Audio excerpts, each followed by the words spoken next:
Alain, propos d'un Normand. Morale sexuelle.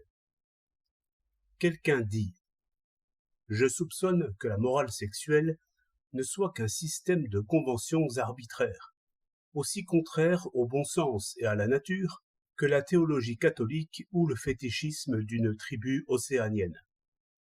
Les fonctions sexuelles sont certainement naturelles. Toutes les autres fonctions, j'y comprends la raison même, dépendent de celles-là, puisque, si l'on ne faisait point l'amour, il n'y aurait plus personne pour penser. Je me demande donc de quel cerveau déformé ont pu sortir les notions de pudeur, de chasteté, de décence, qui font que la plupart des hommes, et sans doute de beaucoup de femmes, de raffinés hypocrites. Tant que vous montrerez en première ligne cette fausse vertu, que pensera-t-on des vraies vertus? J'entends le Huron vous dire: si votre probité est comme votre chasteté, je vais faire coudre mes poches.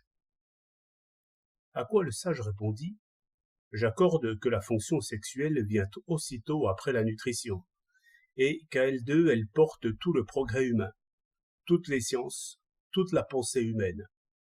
J'accorde qu'il n'est pas moins naturel de faire l'amour que de manger. Je crois pourtant que les besoins sexuels, dans l'état de pure liberté, sont contraires à la curiosité intellectuelle, à la sérénité, à la paix. L'espèce de folie qui saisit périodiquement les animaux et les combats entre les mâles me le prouvent assez. Je crois justement que parmi les inventions qui ont assuré la puissance de l'homme, comme le feu, la culture du blé, le dressage des chevaux et la navigation, il faut mettre au premier plan l'invention de la pudeur.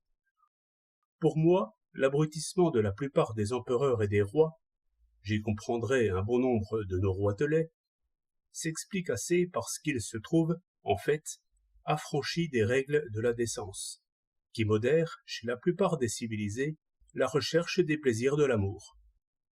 Il est donc bon que les femmes ne soient pas entièrement libres de provoquer les désirs des hommes, et je ne m'étonne point que la morale traditionnelle ait ici accumulé les obstacles.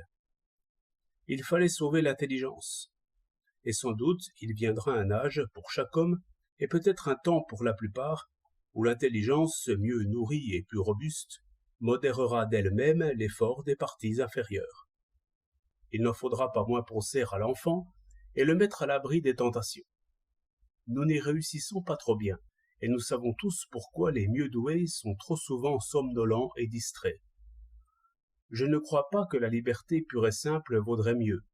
La vie se défendrait sans doute à sa manière, comme elle fait chez l'animal. Mais je crois que l'intelligence y sombrerait.